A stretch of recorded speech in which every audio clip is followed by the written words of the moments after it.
Today's very latest news coming to you first from the fabulous Pattaya Media Group here in Pattaya. And if you could like and subscribe, that would be amazing. Thank you. It's been revealed that the bus used regularly for groups and which burned out this week, seeing 20 children and 3 adults lose their lives, is 54 years old. It was first registered as a private coach, not a truck as some have tried to allege online, but later saw an engine swap from an Isuzu to a Mercedes-Benz, and then addition of LPG tanks to reduce fuel costs. The 54-year-old vehicle was approved for the gas conversion, but not for the number of tanks actually fitted. This as authorities also confirm that there was no tyre burst, as claimed by the driver, but rather a potential gas burst somewhere within the vehicle framework. The bus was permitted to carry 6 tanks. It was actually fitted with 11. As a cavalcade again transported the youngsters yesterday, this time from the forensic centre in the capital to their hometown in Uthai Thani, more and more questions are being raised, amid a national mourning compounded by disgust. Of course, the bus driver, its owner, and its fleet operator have been suspended. That's a normal procedure. But for many, the question remains, how was this vehicle allowed to be on the road, transporting passengers, modified illegally perhaps, and at an age when most humans here would be close to retiring? Acting Police Chief General Panpech shared as much as he could yesterday with the press, confirming that the driver had fled, been found later, and subsequently charged with multiple crimes after being persuaded that it was in his interest to hand himself in. The Forensic Science Department and the Department of Land Transport have completed inspections, however, were still coordinating results yesterday and amassing further evidence, such as tyre marks, GPS records, and it's hoped video from other passing vehicles.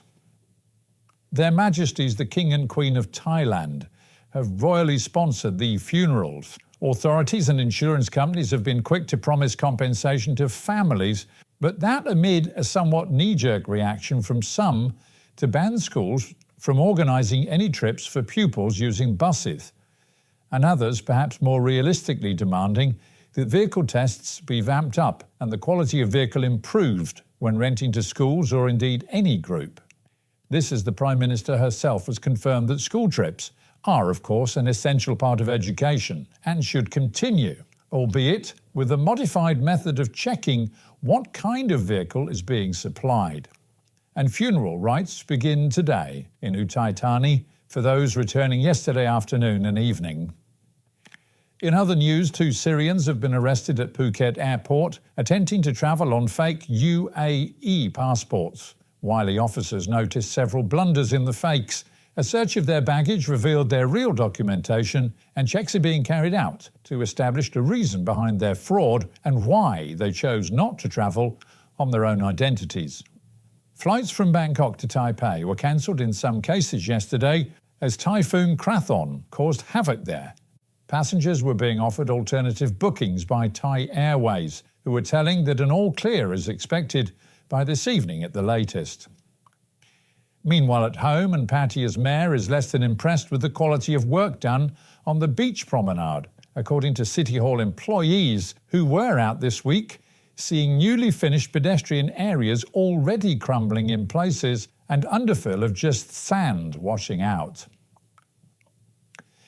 At 3 o'clock in the morning, a solar power shop in the city had an unexpected visitor. This as a speeding car crashed into the front of the store in Jomtien, leaving 2 occupants of the vehicle injured, the shop in disarray, and police keen to test the driver. And good news for tourists in the city, as officials have begun a full series of checks on fire safety equipment in all venues on Walking Street, ahead of the tourist season. With bitter memories of horrors in the past, it's hoped that checks will include adequate fire escapes, an issue for some in the past, and along with properly maintained extinguisher equipment. The goal? To keep the city safe for the high season.